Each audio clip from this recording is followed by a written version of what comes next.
নমস্কার, আমি অ্যাস্ট্রোলজার বৈশালী সরকার।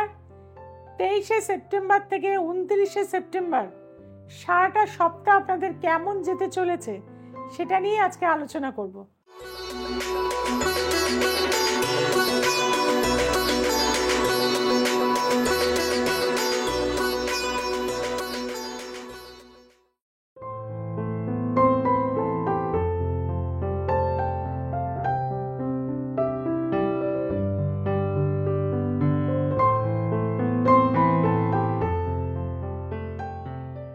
প্রথমেই বলবো প্ল্যানেটারি পজিশন। মেষের ঘরেতে রয়েছে কোনো প্ল্যানেট নেই, বৃষের ঘরে রয়েছে চন্দ্র বৃহস্পতি, মিথুনের ঘরে রয়েছে মঙ্গল, সিংহ রাশির ঘরে রয়েছে বুধ, ষষ্ঠ স্থানে রয়েছে রবি কেতু কন্যা রাশির ঘরেতে, এবং শুক্র চলে গেছে কিন্তু তুলা রাশির ঘরে। একাদশ স্থান শনি রয়েছে কুম্ভ রাশির ঘরেতে, এবং মীন রাশির ঘরেতে রয়েছে রাহুর অবস্থান। এই হচ্ছে সারাটা সপ্তাহ প্ল্যানেটারি পজিশন। প্রথমেই বলবো মেষ রাশির জন্য যারা স্টুডেন্ট রয়েছেন মানসিক অস্থিরতা কিন্তু এই সপ্তাহে বৃদ্ধি পাবে। তাদেরকে বলবো অবশ্যই কিন্তু কাঠের চেয়ারে বসে পড়াশুনো করবেন, এবং অবশ্যই খাটে বসে কিন্তু কেউ পড়াশুনো করবেন না। যারা মেষ রাশির জাতক জাতিকারা রয়েছেন আপনাদের বলবো হনুমান চালিসা একটা কিন্তু আপনার সাথে নিয়ে বার হবেন, সেটা আপনাদের জন্য মঙ্গলদায়ক হয়ে থাকবে। আসছি বৃষ রাশি। বৃষ রাশির ক্ষেত্রে দেখা যাচ্ছে শুক্র কিন্তু স্বক্ষেত্রে চলে গেছে। আপনাদের মনের ইচ্ছা পূরণ হবে এই সপ্তাহে। যারা গ্ল্যামারাস ওয়ার্ল্ডে রয়েছেন তাদের কোনো ফিল্ম রিলিজ করলে যথেষ্ট সাকসেস পাবে। তাছাড়া শিল্পীদের ক্ষেত্রেও বলবো ভালো ভালো কানেকশন আসার কিন্তু কানেকশন এই সময় রয়েছে। আপনাদের ক্ষেত্রে বলে থাকবো যে আপনারা যদি আতপ চাল একটু করে যদি প্রতিদিন সকালবেলা বাসি মুখে 3-4টে আতপ চাল 1 গ্লাস জল দিয়ে যদি খেতে পারেন সেটা আপনাদের জন্য মঙ্গলদায়ক হবেন, এবং সারাদিনে আপনি যেটা চাইছেন মনের যে কামনা সেই কামনাটা অবশ্যই সেই সময় কিন্তু প্রে করবেন। আসছি মিথুন রাশি।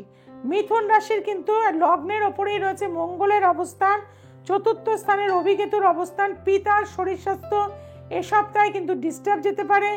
বাড়ি বা গাড়ি নিয়ে যথেষ্ট সমস্যা হতে পারে। কোনো রকম দুর্ঘটনা, অ্যাক্সিডেন্ট, গাড়ি ড্যামেজ হওয়ার কিন্তু কানেকশন রয়েছে। বাবার শরীর স্বাস্থ্য নিয়ে টেনশন রয়েছে, সেদিকে কিন্তু খেয়াল রাখতে হবে। আপনাদেরকে বলবো একটা ছোট্ট খাড়া বাড়িতে কিনে এনে কিন্তু মেন দরজার উপরে টাঙিয়ে দিন, সেটা আপনাদের জন্য ভালো হয়ে থাকবে। আসছি কর্কট রাশি।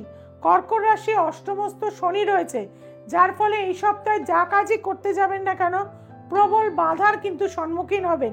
এবং রাহু যেহেতু আপনার লগ্নকে দৃষ্টি দিচ্ছে, মাথা গরম হয়ে যাবে, ভুল কথা কিন্তু বলে ফেলবেন। সেদিক থেকে বলবো মাথা ঠান্ডা রাখুন, প্রতিদিন কিছুটা সময় হলেও মেডিটেশন করুন, সেটা আপনাদের জন্য মঙ্গলদায়ক হবে। আপনাদের জন্য বলবো হোয়াইট রংটা প্রচুর ব্যবহার করুন, এবং অবশ্যই নম দুর্গে দুর্গে রক্ষণী রক্ষণী স্বাহা এই মন্ত্রটি 28 বার করে অবশ্যই লিখবেন। আসছে সিংহ রাশি। দ্বিতীয়পতি একাদশপতি বুধ আপনার লগ্নে, অর্থাৎ এই সপ্তাহে ব্যবসায়িক কোনো ডিসিশন নিলে সেটা সাংঘাতিক রকম সফলতা লাভ করবেন। কোনো টেন্ডার যদি পান এই সপ্তাহে অবশ্যই সেটা অ্যাকসেপ্ট করে নেবেন, আপনি লাভবান হবেন। আপনার সপ্তমপতি সপ্তমে রয়েছে, এটা খুবই ভালো, কিন্তু দ্বিতীয়ভাবে রবি কেতু থাকছে, অষ্টমে রাহু থাকার জন্য জ্ঞাতি শত্রুতা, কনস্পিরেসি, কিছুটা ঈর্ষা এগুলো কিন্তু আপনার ওপর হবে। তার জন্য বলে রাখবো অষ্টগন্ধার টিপ রেগুলার যদি আপনি পড়তে পারেন এই সপ্তাহে সেটা আপনার জন্য মঙ্গলদায়ক হবে। আসছি কন্যা রাশি। কন্যা রাশির ক্ষেত্রে দেখা যাচ্ছে রবি কেতু আপনার লগ্নে, সপ্তমে রাহুর অবস্থান রয়েছে। কিছু বদনাম অপযশ হঠাৎভাবে আপনার জীবনে চলে আসবে। যে ধরনের সমস্যার মধ্যে আপনি ছিলেন না বা করেননি তার বদনামও আপনাকে কিন্তু এই সপ্তাহে নিতে হতে পারে।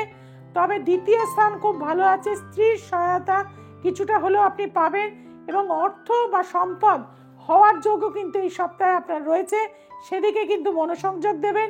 আপনাদের ক্ষেত্রে বলবো অবশ্যই ভগবান বিষ্ণুকে একটা করে যদি সাদা পদ্ম দিতে পারেন এই সপ্তাহে আপনাদের জন্য মঙ্গলদায়ক হবে।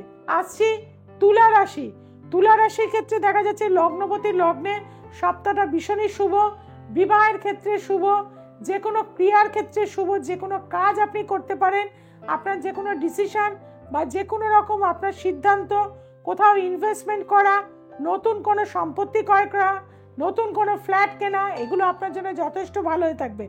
আপনাদেরকে বলবো আপনারা রূপোর জিনিস যদি বেশি ব্যবহার করেন এই সপ্তাহে, ভীষণ ভালো গোল্ডেন একটা টাইম আপনারা এই সপ্তাহে কিন্তু পেয়ে থাকবেন। বা যাদের ডায়মন্ড আছে তারা ডায়মন্ডের জিনিস কিন্তু ধারণ করুন, দেখবেন ভীষণ ভালো একটা গোল্ডেন টাইম আপনি পাবেন। ভীষণ পজিটিভ থাকবেন, ভীষণ এনার্জেটিক থাকবেন, কোনো রকম প্রবলেম হবে না।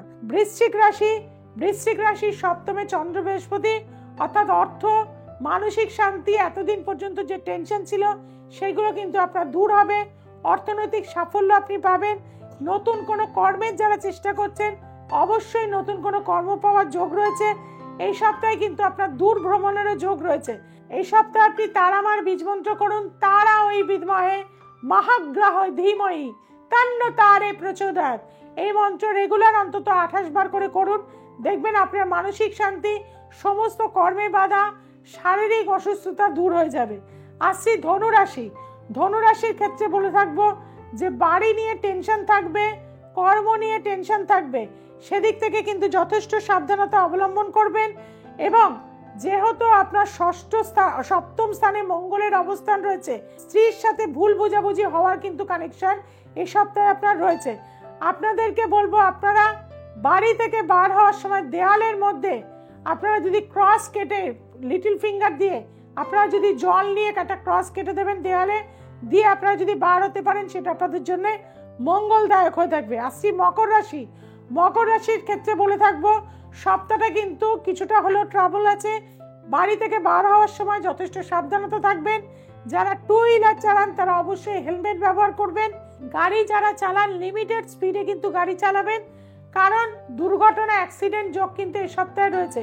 বাড়ি থেকে বার হওয়ার সময় দেশলাই কাঠি আপনি জ্বালাবেন এবং ক্লিন শব্দটা বলবেন, বলে বাড়ি থেকে বার হবেন। দেশলাই কাঠিটা ফেলে দেবেন বাঁদিকে এবং বাড়ি থেকে সেই সময় বাপা আগে দিয়ে বাড়ি থেকে বার হবেন, দেখবেন আপনার বিপদগুলো কেটে যাবে।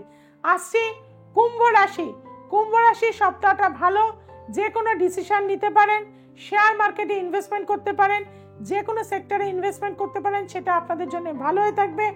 বিভিন্ন দিক থেকে আপনার অর্থ আসবে, কিন্তু অর্থ ব্যয় হওয়ারও যোগ রয়েছে এই সপ্তাহে, সেদিক থেকে সাবধানতা অবলম্বন করবেন।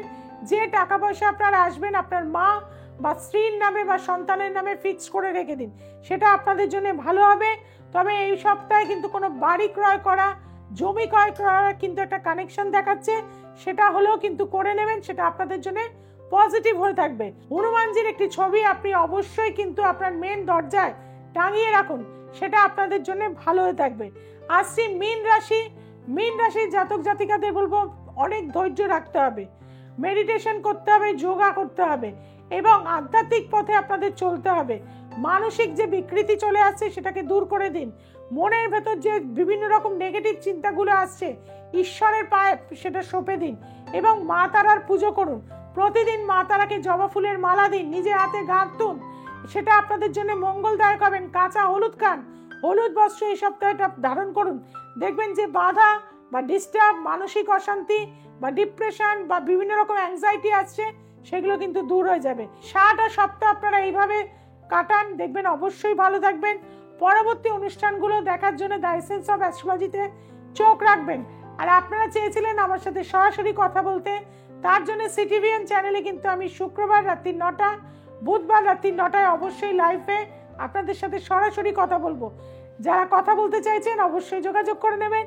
যারা দূরের বন্ধুরা রয়েছেন, অনলাইন প্রেডিকশন চাইছেন, দূর থেকে আসতে পারছেন না, তাদেরকে বলবো 8697339671, 6290513152 এই নাম্বারে অবশ্যই যোগাযোগ করুন।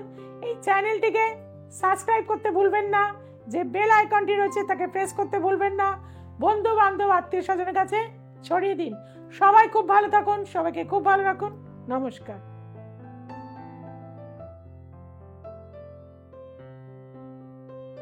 আমি পিয়ারায় আগরপাড়া থেকে এসেছি। আমি 3 মাসও হয়নি, 2.5 মাস হচ্ছে দিদির কাছে এসেছি, কিন্তু আমি খুব উপকার পেয়েছি। আমি যে সমস্যায় এসেছিলাম আমার সমাধান দিদি করে দিয়েছে, সত্যি আমি উপকার পেয়েছি। আমি এত বছর ঘুরছিলাম, 3-4 বছর ধরে আমি যে কাজটার জন্য এসেছিলাম, আমি সত্যিই কাজটা কোথাও করতে পারি, অনেক জায়গায় গিয়েছি কিন্তু অনেক ঠকেছি আমি, কিন্তু দিদির কাছে এসেছি সামান্য কিছুতে উপকারে আমি উপকার পেয়ে গেছি। যেটা আমার মনের আশা সেটা পূরণ হয়ে গেছে। আপনারাও দিদির কাছে আসুন, সমস্যার সমাধান পাবেন।